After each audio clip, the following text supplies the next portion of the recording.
মৌলানা প্রদীপ সাহেব, আপনি যে বললেন যে বাড়ি থেকে মসজিদে বের হওয়ার উদ্দেশ্যে যখন বের হয়ে কেউ যদি মারা যায় জান্নাত দিবে, দলিল দলিল আছে আমার কাছে।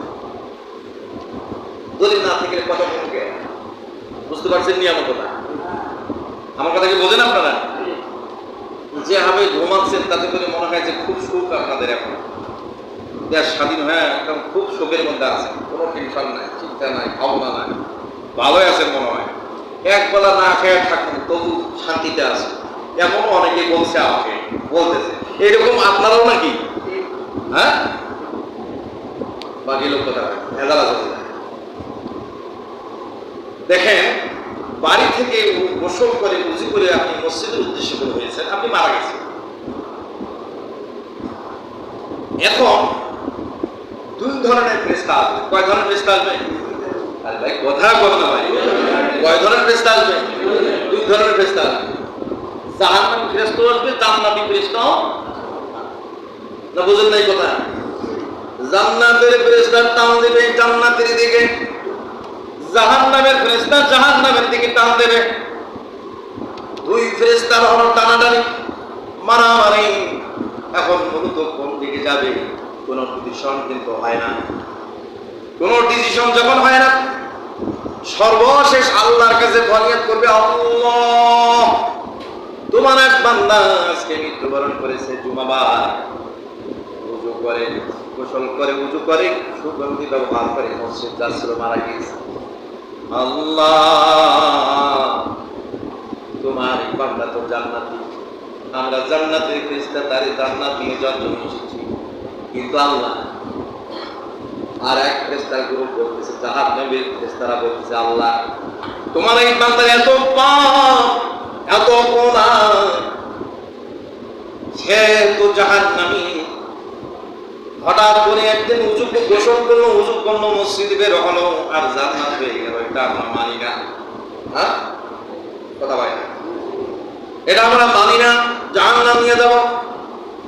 আল্লাহ রাব্বুল আলামিন বললেন, আমার ফেরেশতারা থামো, তোমরা তার বাড়ি থেকে যে জায়গায় মৃত্যুবরণ করছে ওই জায়গা পর্যন্ত মাপ দাও, আর যে জায়গা থেকে মৃত্যুবরণ করছে ওই জায়গা থেকে মসজিদ পর্যন্ত মাপ দাও। কথা ভাই,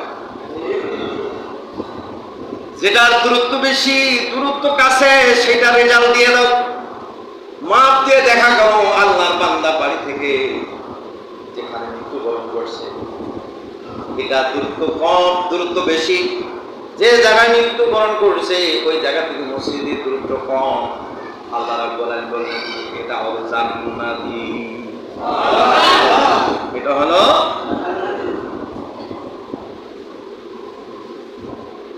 আমার আল্লাহ রাব্বুল আলামিন বললেন, ইন্নাল্লাহা কানা রহিমা।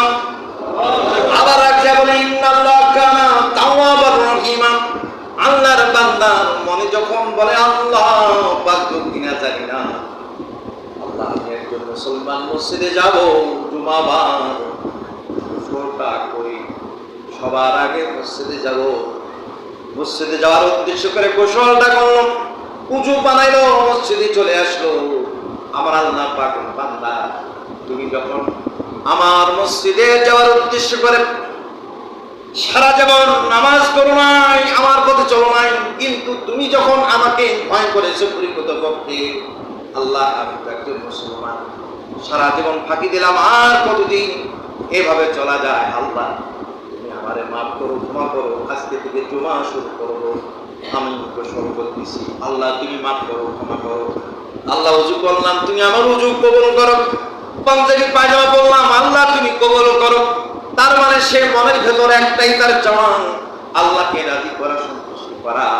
এটা যখন আল্লাহর কাছে কবুল হয়ে যায়, আল্লাহ রাব্বুল আলামিন এই কবুলিয়াতের জন্য এর খাতিরে আমাকে আপনাকে মাফ করিয়া জান্নাত পর্যন্ত পৌঁছার দায়িত্ব আমার আল্লাহ নিয়ে নাও।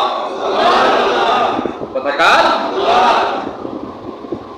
এখন আসুন আমার ভাইরা, খেয়াল করুন।